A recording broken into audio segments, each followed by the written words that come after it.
Man. All right, let's talk Ohio State football. The Buckeyes will be hosting Marshall, but that's a week from Thursday. It's going to be here pretty quick. We bring in Dustin Fox. Yesterday they had the Jersey scrimmage down at Ohio State. No cameras in there, no media, but you were allowed to go in. You were a guest of Coach Tressel. What did you see yesterday that impressed you the most? Well, everyone wants to talk about Terrelle Pryor and how big his expectations are this year, but the one player that sticks out to me is Cameron Heyward.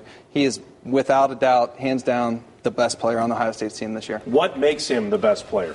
I mean, you look at his size, and he's 6'5", 285. The guy is chiseled. Offensive lineman couldn't even put a hand on him yesterday. I mean, it was unbelievable. He had one sack. He got to Terrelle a couple times when he was throwing the ball away, but he is just going to be a force to deal with this year. I think of him, and I always think of his dad, who passed away, unfortunately. But, when he played at Pitt, it's just amazing how time flies as well. All right, you want to talk about Terrelle Pryor a little bit. What did you see out of Terrelle yesterday?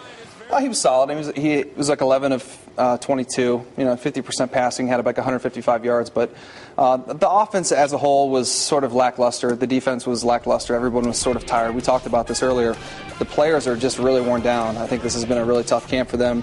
And, going into the season, I think Coach Tressel will sort of lighten up going into this next week. We're in the dog days. Yeah. You got anybody that you think that maybe no one's talking about right now that's going to have a major impact on this team? I think there's one guy. I talked to Tress before the scrimmage, and he mentioned this one true freshman receiver. His name's Corey Brown. Philly Brown, they call him. There's two Corey Browns on the team. He's number 10, wide receiver, probably the fastest kid on the team. He was the All-American sprinter out of Philadelphia. Holds the county record for the 200 meters in Delaware County. Philly Brown, that's the name we need to remember. Check out Philly Brown, yeah. Philly Brown. Mm-hmm. All right, they're number 2 in the AP poll. I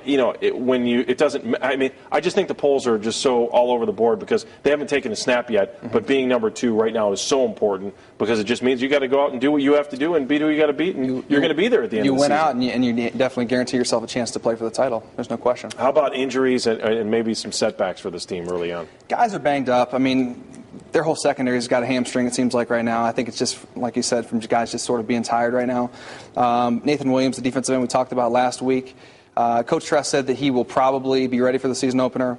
That's to be debated. He's got a knee injury, but it's better than we initially thought it was going to be. Okay. So. All right, so we're going to talk more Ohio State. We're going to do this every week, too, so you're going to be up to speed on what's going on in the Buckeyes. And another way to do it, miraculously, it's through Twitter. Let's punch it up. Dustin Fox 37. Our goal was to get him to 50. He just signed up yesterday. Yeah, I don't know if that count is right there. What do you got? I don't know. My iPhone's blowing up. I think I got like 57. All right, so we're almost 60. Right. So you're doing like 25 followers here in like less than 10 minutes. We're going to be back with more. We're going to talk high school football with the Breeze. Stick around. We're back after the break.